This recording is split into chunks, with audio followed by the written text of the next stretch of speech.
Yes, good morning students. Welcome to the session of online teaching. Students, in previous session we have discussed about the determiners. Now our today's topic is non-finite verbs. We have already discussed this topic in the previous term, but today I will revise you once again. So in non-finite verb, let's see what are the non-finite verbs.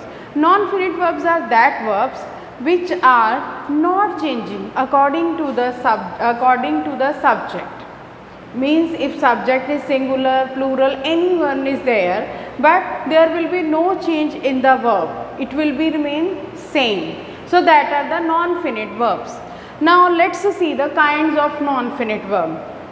Children, there are three kinds of non-finite verbs, that are infinitives, participle and gerund. These are the three kinds of non-finite verbs.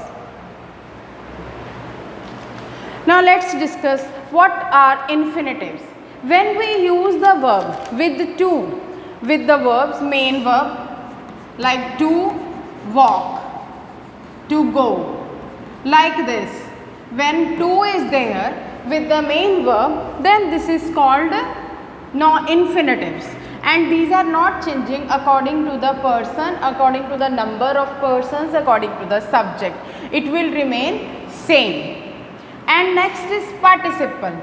Children, participle is that verb which used as an adjective also and as a verb also in the sentence. This is also not changing according to the subject and person, so that's why this is called participle. And the participle form are three participle forms are there. First is present participle when it comes with ing, continuous form when it is coming, and then is past participle when third form of verb is coming, like walked, went, gone, and like this. These are the past participle. And then last one is perfect participle when with have, finishing, like this, the verb is there, then this is called a perfect participle, like having finished, this is perfect participle. Now next is gerund. Gerund is that verb which used as a noun in the sentence and as a verb also. It works as noun also, it works as verb also in the sentence, so that is called gerund. Now let's see the uses of infinitive. Infinitive can be used as a subject, it can be used as object, it can be used as object of preposition, it can be used as adverb also, and it can be used as a complement of verb also. These are the uses of infinitive. For example, when I am saying to dance was his passion, then to err is human. To dance, when to dance, this is infinitive, it is coming in the starting of the sentence, so then this is called a subject. Then it is used as a subject in the sentence.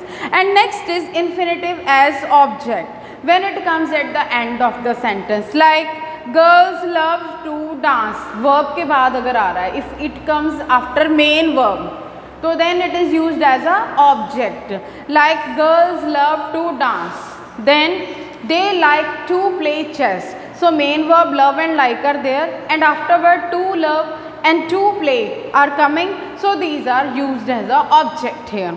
Then next is infinitive as object of preposition. When it comes after preposition, then it is used as a object of preposition. For example, when I am saying he had no choice except to run away. To run away. See, to is a preposition here. Except is a preposition here, and to run is infinitive here. So except preposition, इसके बाद अगर infinitives आ रहे हैं, then these are used as a object of preposition. Then next we are saying it is used as adverb also, like as we know adverb usually modify a verb, adjective and another adverb to tell when, where, how, in what manner.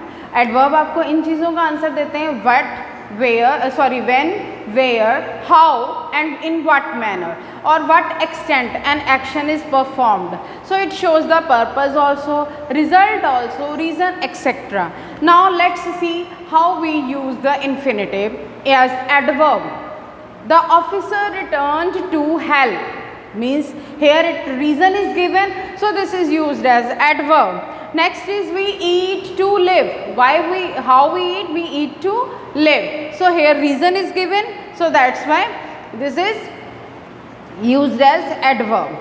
Now next, infinitive as the complement.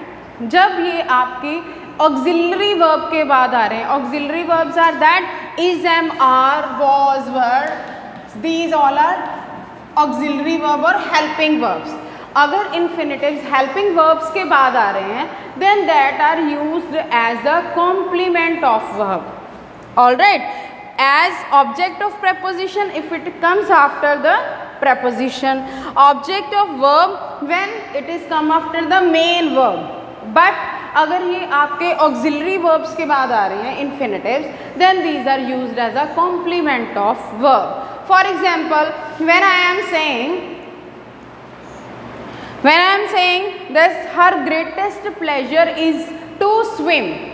Now is the auxiliary verb here. After auxiliary verb to swim is coming, so this is used as a complement of verb. Now next are bare infinitives. अब ये इसकी एक और example है, bare infinitives. Bare infinitives.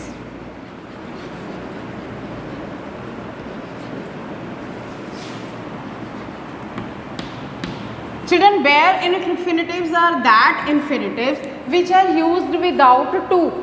Usually we use the infinitives with to, but some infinitives are used without to, so that are called bare infinitives. For example, can, could, may, might, must, etc. These are the models.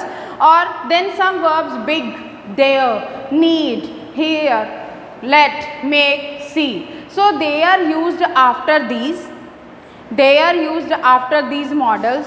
Some verbs rather than, would rather, had better, sooner than. जब in words के बाद हम जो infinitive use करेंगे, that will come without to. So that are called bare infinitives. For example, when I am saying you must take a break, अब वो जो must model आ रहा है उसके बाद take जो आ रहा है that is infinitive, क्योंकि इनमें भी कोई changes नहीं आएगा according to the person or number of person or the subject. So that why these are called bare infinitives. Next is let him sit here. Let him sit here. Here, let him sit here. Him जो आपका यहाँ पे आ रहा है, तो यहाँ पे sit the word जो word आ रहा है that will not change according to the subject. So let them sit here like that. So यहाँ पे there is no change in the verb, so that's why these are called bare infinitives. But these are used without to. Then you had better ask his permission. You had better के साथ already I told you that bare infinitive will come. Ask is a bare infinitive here. I would rather die than surrender. Would rather के साथ भी जो infinitive use हो रहे हैं that are bare infinitive without to we are using here. So these are called bare infinitive which are not used, which are using without to but not changing according to the subject and person. Now our next non-finite verb is that is participle. Participle already I told you it is used as adjective in the sentence.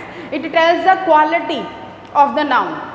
So this is called participle. Now let's see. First of all, present participle, that is hearing the noise. Hearing what? Hearing the noise. So here, hearing tells the quality of the noise. Hearing the noise, the people woke up. So यहाँ पे जो hearing है, it is telling the quality of this noun, the noise. So that's why this is used as a participle here.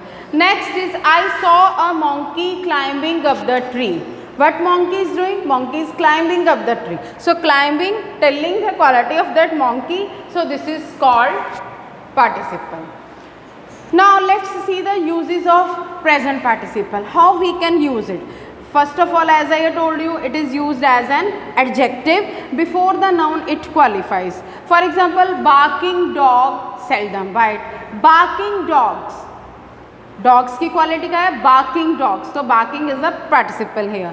Passengers jumped out of the burning train. So here burning is telling the quality of the train, so this is adjective also and participle also, verb also.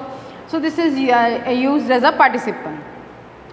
Now predicatively qualifying the subject or the object, दोनों तरह ये use हो सकता है, या तो ये subject को क्वालिफाई कर सकता है या ऑब्जेक्ट को. So both it can be use as both. For example the book was interesting. यहाँ पे बुक की क्वालिटी क्या है कि इट इज़ इंटरेस्टिंग. सो यहाँ पे interesting word that is telling the quality of the book. So that's why it's a participle. I saw the baby crying. यहाँ first में जो था बुक था एज अ सब्जेक्ट यूज हुआ, तो वहाँ पे वो सब्जेक्ट को क्वालिफाई कर रहा है. Now I am saying the I saw the baby crying. Baby crying, अब जो बेबी है वो ऑब्जेक्ट है. Then crying is telling the quality of the object, so it qualifies the object here. As an adjective phrase, adjective phrase भी क्या है, that which is telling the quality of the noun. For example, the man standing at the gate. Standing at the gate is the adjective phrase. अब उस man की क्या विशेषता है? What is the qualification that is standing at the gate? So that's the adjective phrase. The boy wearing the red shirt. कौन सा boy which is wearing the red shirt? That is the quality of that boy. So this is used as a adjective phrase here. Pen lying on the desk. So lying on the desk is adjective phrase. These are telling the quality of the noun. ये उनको qualify कर रहे हैं and used as a participle. To express an earlier action like seeing the police, the thief ran away. मतलब उसको देखते ही, तो seeing the police, तो वो पुलिस को देखते ही, ये उसके earlier action को describe कर रहा है. But it is also telling the quality of that, and that is and telling qualify उसको कर रहा है, so that's why it is used as a participle here. Finding no one in the classroom, the teacher became angry. Finding no one, तो यहाँ पे उस मतलब वो नाउन को क्वालिफाई कर रहे हैं कि वहाँ पे कोई भी नहीं था. Finding no one, so it is telling quality also and it is telling the previous action also. Entering the drawing room, I saw the guest. So here it is used as to tell the earlier action. Now past participle, already I told you past participle is a third form of verb. It is also telling the quality of the noun, so it is used as a participle here, like broken glass, wounded soldier. Now broken and wounded soldiers, wounded and broken word telling the quality of the noun, so that's why these are used as a participle here. Now our next is perfect participle. Perfect participle को आप कब use करते हो? These in addition to these two simple words, there is also a perfect participle. ये कैसे बनता है? Having के साथ. Having finished his homework, Amit was ready for play. तो यहाँ पे having finished, it is telling the quality of the work, so this is used as a perfect participle. Now our third form is the gerund. Gerund, as I told you, it is used as verb also, it is used as noun also. This gives you the answer of what. This gives you the answer of what. So this is used as a gerund in the sentence. For example, when I am saying as the subject of the sentence, hunting tigers is dangerous. अब इसकी quality ये भी ing के साथ आएगा, but it will use as a noun here, not adjective. Hunting tiger is dangerous. What is dangerous? Hunting tigers. So hunting is telling the used as a noun. So it gives you the answer of what. Flying makes me nervous. Flying. What makes me nervous? Flying. तो यहाँ पे ये subject के साथ use हुआ है क्योंकि it comes in the first of the sentence. Then as a complement of the verb, अगर ये helping verb के बाद आ रहे हैं, then these are used as a complement of verb. For example, seeing is believing. What is seeing? Is believing. One of the life pleasure is having breakfast in the bed. What is the life's pleasure? Having breakfast in the bed. So ये आपको what का answer दे रहे हैं, ठीक है. तो यहाँ पे ये complement of verb यूज हो रहे हैं because it is coming after the auxiliary verb. Now object of preposition. Again same thing, अगर ये preposition के बाद आ रहे हैं then this is used as a object of preposition. For example, can you sneeze without opening your mouth? क्या, किस चीज़ के बिना? What है? Then that is opening your mouth. She is good at painting. She is good at what? Painting. There is no point in waiting. There is no point in what? Waiting. In spite of missing the train, we arrived on time. In spite of what? Missing the train, even we arrived on time. So these gives you the answer of what. So that's all for the today's session, children. These are the 3 kinds of non-finite verbs. Please go through the chapter nicely and try to do your exercise. Thank you. Have a nice day.